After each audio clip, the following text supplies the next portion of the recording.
अस्सलाम वालेकुम स्टूडेंट्स, जैसा कि आप जानते हैं कि हमने न्यूमेरिकल एनालिसिस का कोर्स स्टार्ट किया है ऑनलाइन। तो फर्स्ट ऑफ ऑल तो हम डिस्कस कर चुके हैं जो डायरेक्ट मेथड है, जैसे वो फिक्स्ड पॉइंट मेथड हो गया, उसके बाद bisection method, Newton Raphson method, second method, ये सब हम डिस्कस कर चुके हैं। ठीक है, आज हम डिस्कस करने जा रहे हैं आइटरेटिव मेथड्स। ठीक है, आइटरेटिव मेथड्स और आइटरेटिव मेथड्स एक्चुअली हम यूज़ करते हैं सिस्टम ऑफ लीनियर इक्वेशंस या system of linear algebraic equations को सॉल्व करने के लिए। ठीक है, जो मोस्टली जो है 1 2 3 मोस्टली 2 और 3 वेरिएबल्स में मौजूद होती हैं। और आज हम डिस्कस करने जा रहे हैं आइटरेटिव मेथड का जो फर्स्ट मेथड है जैकोबी मेथड्स। ठीक है, जैकोबी आइटरेटिव मेथड भी कहते हैं इसको मेथड ऑफ सिमल्टेनियस डिस्प्लेसमेंट्स भी कहते हैं। ठीक है, इसके दो नाम हैं।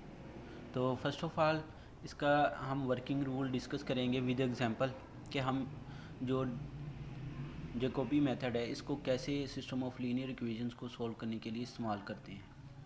तो हमारे पास ये सिस्टम ऑफ लीनियर इक्वेशन दी गई हैं।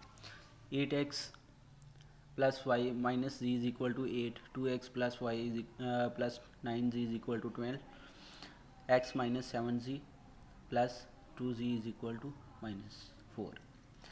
स्टूडेंट्स, सबसे पहला जो स्टेप है वो आपने जो भी सिस्टम ऑफ लीनियर इक्वेशन दिया गया है ना, उसको चेक करना है कि वो डायगोनली डोमिनेंट है या नहीं। डायगोनली डोमिनेंट से क्या मुराद है? जैसे ये हमारे पास 3 इक्वेशंस गिवन है।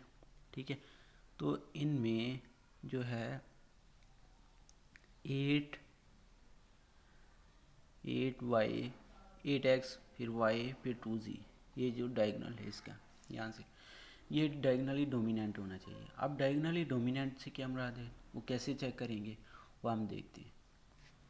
फॉर एग्जांपल कि जैसे इस इक्वेशन में है, फर्स्ट इक्वेशन है ये वाली हमारे पास, इसको इक्वेशन का नाम 1 का, इसको 2 का, इसको 3 का।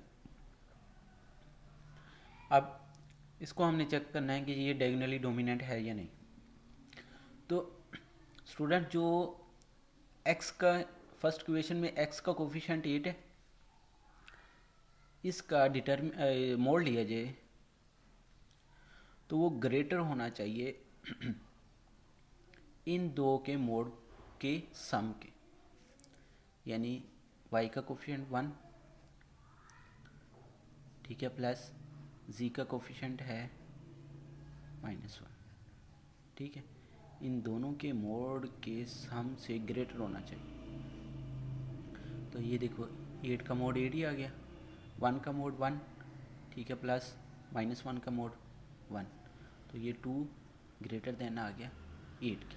ठीक है, ये तो चेक हो गया कि ये ठीक है। अब नेक्स्ट क्वेश्चन को चेक कर लें। नेक्स्ट क्वेश्चन में आपने चेक करना है y को। ठीक है, इसी तरह थर्ड क्वेश्चन में चेक करना है z को। ठीक है, अब अगर हम y का कोफिशिएंट देखें तो यहाँ पर 1 आ रहा है। ठीक है, 1 का अगर हम मोड लेते हैं वो ग्रेटर होना चाहिए किससे, x और z के साथ। मतलब x का मोड क्या आएगा, x के कोफिशिएंट का वो 2 प्लस 9, तो ये 1 ग्रेटर देन 2 प्लस 9 ये 11, ये तो ग्रेटर देन नहीं आया। ठीक है, ये ग्रेटर देन नहीं आया। इसी तरह जब हम थर्ड इक्वेशन में z का मोड लेंगे, z के कोफिशिएंट का वो ग्रेटर होना चाहिए इन दोनों से, मतलब x का कोफिशिएंट और y के कोफिशिएंट से। ये भी -7 का मोड प्लस 1 का मोड, ये 8 हो जाएगा, ये फिर ग्रेटर नहीं आएगा। जब इस तरह की सिचुएशन बन रही हो तो डायगोनली डोमिनेंट ना हो, तो फिर आपने करना क्या है कि इन इक्वेशंस को आपस में इंटरचेंज कर देना है। कि फॉर एग्जांपल अगर हम देखें ये तो इक्वेशन ठीक है, ये तो डायगोनली डोमिनेंट होगी। ठीक है, मतलब इसका जो पहली इक्वेशन है इसमें x का कोफिशिएंट वो ग्रेटर आ रहा है। ठीक है, इन दोनों के कोफिशेंट के मोड से, उनका सम लेने से वो ग्रेटर आ रहा है। अब दूसरा y चाहिए, y का मोड, ठीक है। अब y के लिए ये इक्वेशन अगर हम देखते हैं, ये वाली इक्वेशन, यहाँ पर 7 है इसका कोफिशेंट, वो ग्रेटर होना चाहिए z के कोफिशेंट प्लस x का कोफिशेंट वो 1। ये इसका सम करें, मोड जो है वो 1 7 आ गया, ये 2 प्लस 1 ये 3 आ गया, 7 ग्रेटर देन 3, ये ठीक हो गया y के लिए। अगर हम ये z के लिए चेक करें तो ये बन जाएगा 9 का कोफिशेंट, z का कोफिशेंट, उसका मोड ग्रेटर देन होना चाहिए y के कोफिशेंट, उसका मोड प्लस x का कोफिशेंट, उसका मोड। तो ये 9 ये ग्रेटर आ गया, 1 प्लस 3 2, ये 3, 9 ग्रेटर देन आ गया ये 3 से। मतलब ये अगर हम इन दोनों इक्वेशंस को इंटरचेंज करके लिखें तो हमारे पास जो सिस्टम ऑफ लीनियर इक्वेशन है तीनों, वो ग्रेटर आ जाएगा, ठीक है।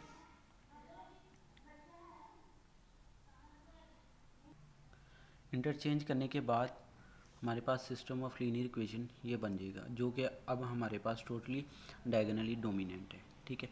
नेक्स्ट आपने इक्वेशन नंबर, इसको ए का नाम दे दें, इसको बी का और इसको सी का, ठीक है। यहाँ से हमने एक्स की वैल्यू निकालनी है, ठीक है। इक्वेशन फॉर्म इक्वेशन ए, ठीक है। वहाँ से एक्स की वैल्यू निकालेंगे, फिर जो इक्वेशन बी है वहाँ से वाई की वैल्यू, यहाँ से जी की वैल्यू, ठीक है। ये हर क्वेश्चन में आपने ये सेम जो है मेथड अडॉप्ट करना है, ठीक है। इस तरह हमने इनको सॉल्व करते हुए एक्स और वाई और जी की 3 इक्वेशंस सेपरेटली हमने इनकी इक्वेशंस बना ली। एक्चुअली हम तीनों इक्वेशंस में एक्स, वाई और जी, ठीक है, इन तीनों की जब इक्वेशंस बना लेंगे तो फिर यहाँ से हम, जैसे हम प्रीवियस मेथड बाइसेक्शन मेथड वगैरह या फिर न्यूटन राफसन मेथड में हम इनिशियल अप्रोक्सीमेशन या इनिशियल इंटरवल लेते थे, इसमें हम इनिशियल अप्रोक्सीमेशन लेंगे, यानी कि एक्स की वैल्यू इनिशियल क्या हम पुट करें, वाई की वैल्यू क्या पुट करें, जी की वैल्यू क्या पुट करें, ठीक है। तो अगर आपको नहीं दिया गया एक्स और वाई और जी की वैल्यू, इनिशियली गेस नहीं दिया गया, तो आपने खुद से लेट करना है। तो वो हमारे पास होगा, फर्स्ट ऑफ ऑल हम एक्स और जो एक्स वाई की जी और की वैल्यू जो है वो ज़ीरो लेंगे, ठीक है। मतलब कि जो इनिशियल गैस होगा, इनिशियल अप्रोक्सीमेशन कह लें, ठीक है।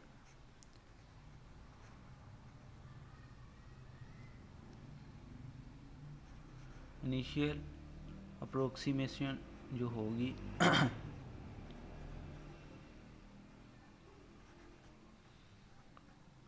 वो होगी हमारे पास x is equal to 0, y is equal to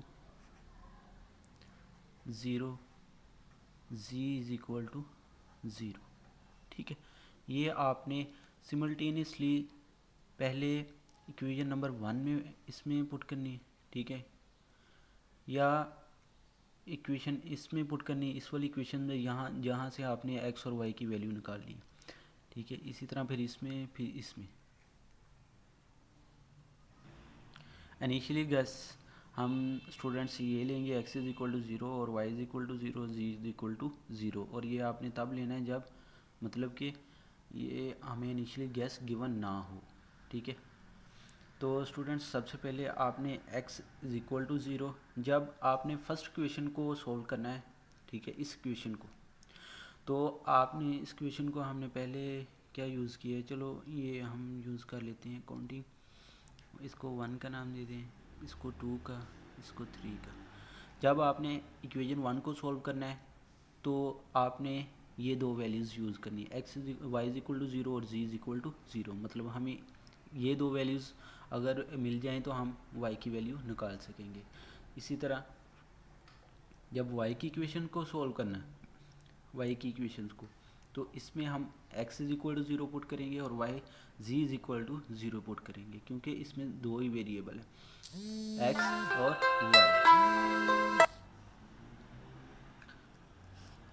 इसी तरह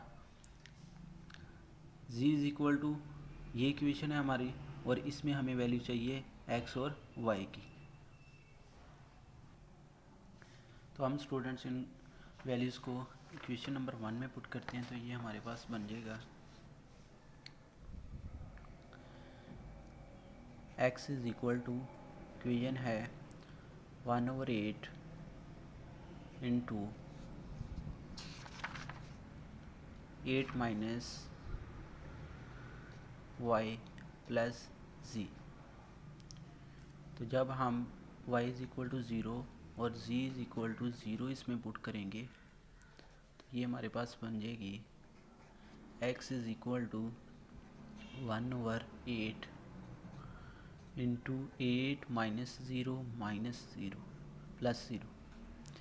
तो ये हमारे पास आ जाएगा 1/8 इंटू 8 8 से cancel, x is equal to हमारे पास आ जाएगा 1। अब हम पुट करेंगे इसमें y, ठीक है। y की इक्वेशन है हमारे पास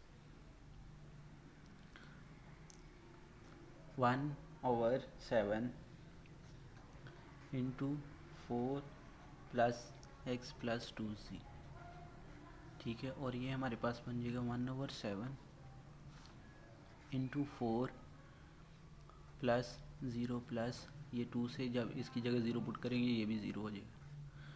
तो ये हमारे पास बन जाएगा 4/7, और 4/7 हमारे पास इक्वल होता है 0.571, ठीक है।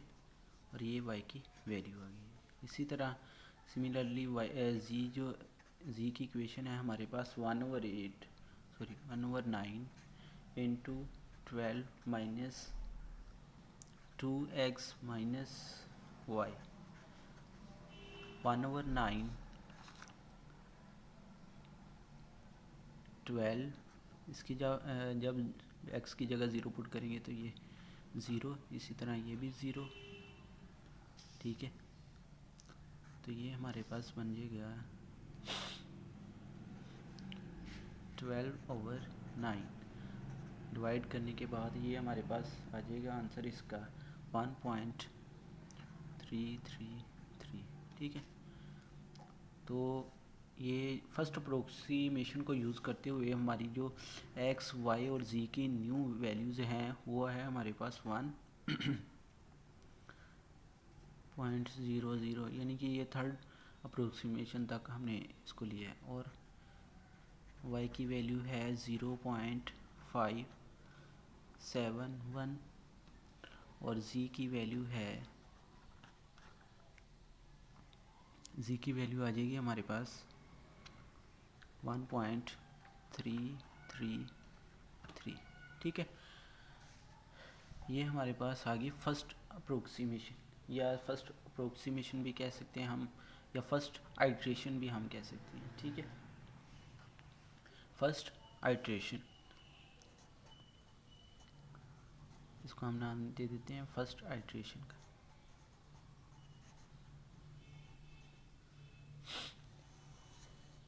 इसी तरह स्टूडेंट्स हमारे पास जो सेकेंड आइट्रेशन आएगी, सेकेंड आइट्रेशन, अब जैसे हमने x is equal to 0, y is equal to 0, ठीक है, z is equal to use किया है ना 0 इक्वेशन, यानी कि इस वाली इक्वेशन में, फिर हमने z वाली इक्वेशन में, फिर x वाली इक्वेशन में। इसी तरह अब आपने वैल्यूज़ यूज़ करनी है ये वाली, ठीक है। y की जगह ये वाली वैल्यू, y की जगह z की जगह ये, y की जगह ये, ठीक है। ये तीनों आपने वैल्यूज़ इसमें यूज़ करनी है। तो सेकेंड अप्रोक्सीमेशन जो आएगी वो है हमारे पास 1.095, y की वैल्यू आ जाएगी 0.5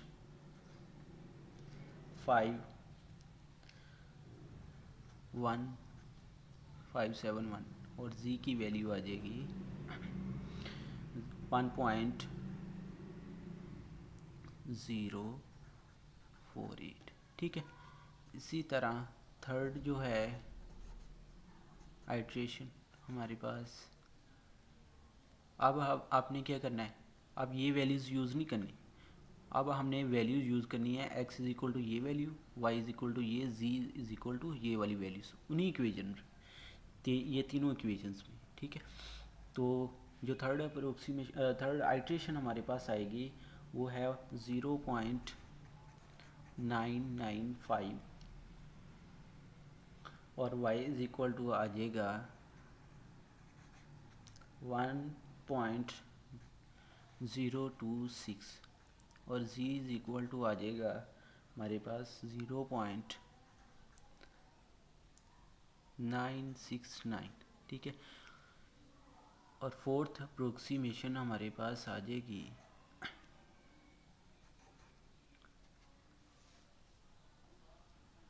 स्टूडेंट्स, इसी प्रोसेस को आपने कंटिन्यू रखना है जब तक कि आपकी जो वैल्यूज़ हैं एक्स वाई और जी की सेम ना आ जाए। ठीक है। सेम आने से मुराद है कि वो रिपीट होना शुरू ना हो जाए जब तक। ठीक है। तो देखिए ये फोर्थ आइट्रेशन हमारे पास ये आएगी। अब इस फोर्थ आइट्रेशन को हमने दोबारा इन्हीं इक्वेशन में पुट किया। ठीक है। इस प्रोसेस को कंटिन्यू रखते हुए हमने फिफ्थ आइट्रेशन फाइंड की, फिर सिक्स्थ आइट्रेशन ये आ गई, सेवन्थ आइट्रेशन आ गई हमारे पास ये। ठीक है। यानी x is equal to 1.000, y is equal to ये और z इज़ इक्वल टू 0। अब अगर हम ये जो सेवन्थ आइट्रेशन आई है, इस आइट्रेशन को जब हम इस क्वेश्चन में पुट करेंगे तो स्टूडेंट्स हमारे पास सेम वही वैल्यूज़ आएंगी।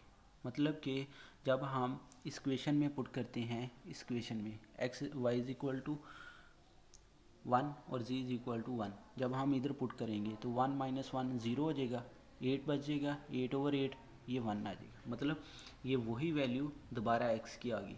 इसी तरह जब हम y की जगह y की वैल्यू फाइंड करने के लिए x और z की वैल्यू पुट करेंगे तो x इज़ इक्वल टू जब हम 1 पुट करते हैं और y z is equal to 1, ये 2 1 ज़ा 2, तो ये 1 प्लस 2 3, 4 प्लस 3 ये 7, 7/7 ये भी 1। इसी तरह z इज़ इक्वल टू ये भी जब हम x और y की वैल्यू पुट करेंगे ये भी जो है 1 आ जाएगी। मतलब जो एट्थ आइट्रेशन पे हमारी यही वैल्यूज़ आ रही है। ठीक है। z इज़ इक्वल टू भी 1 वैल्यू आ रही है। ठीक है।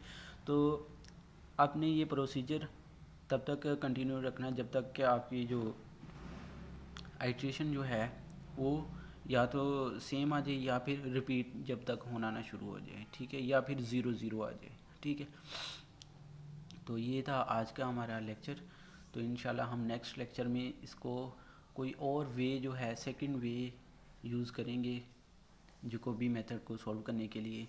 आज तो हमने ये इसको बाय द वे जो फर्स्ट वे जो था अप्रोक्सीमेशन, इनिशियल अप्रोक्सीमेशन लेके हमने इसको सॉल्व किया है। तो नेक्स्ट लेक्चर में हम इसकी सेकंड एग्जांपल डिस्कस करेंगे। इसके साथ ही अल्लाह हाफिज़।